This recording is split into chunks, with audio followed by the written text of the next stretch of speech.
was weird for me watching Traore take over and how he's being celebrated and nothing's happening. I'm like, this is not normal.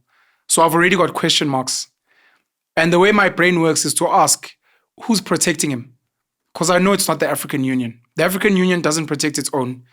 We would have avenged Gaddafi's death. We would have defended Robert Mugabe and the likes, but it's never been done.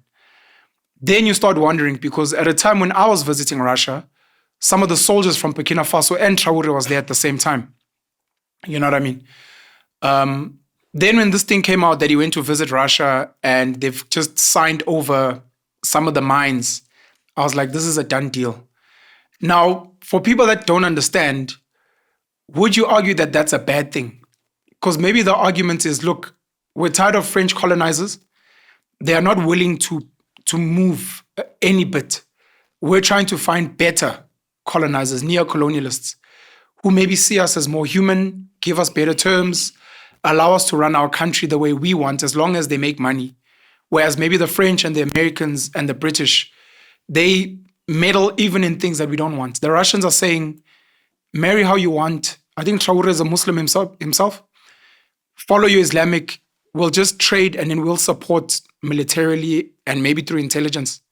Is that not a better deal? And maybe that's what we should be looking for. Well, another, you raise pertinent points, but the other interesting point here is the military-industrial complex. What you are also having now, just look at the numbers of the weaponry that is going to the Sahel region. No different to how China is, just last week, China made billions from the aircrafts or from their shares in terms of the armaments that they sold to Pakistan. So what you're having is you're having new powers that are doing what the West has done. They are perfecting it. And what they are telling Africans is that, look, we are your friends. Mm-hmm. We are not like Americans. We are not like the British. We are not like Europeans in particular. Yeah. But the reality is that they are not assisting. The Sahel region is primarily poor. It is not changing, Penuel. Mm-hmm. So the lived reality is not changing. And the other aspect is Russia can choose any leader. China can choose any leader because it's not a democratic process. Yeah. So you could have another Traore, and they could then decide that we want to work with Turkey. I think for me, the most painful thing is that you've got countries like Russia, as I said, China, Turkey, your Saudi Arabia, that have now tentacles in our continent, and we see them as our friends, but they don't look like us. Why do we think that Putin has got interest?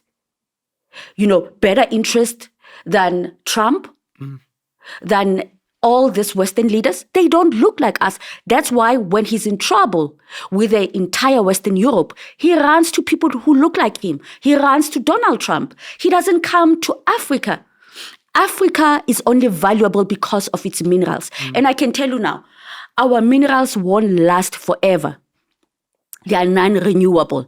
At some point, Russia will not have any interest in Africa. China will not have any interest in Africa. And you can see many countries are moving, many Western countries are moving out of our continent because now you have AI, but over and above that, you've got lab minerals. Just look at what is happening in Botswana.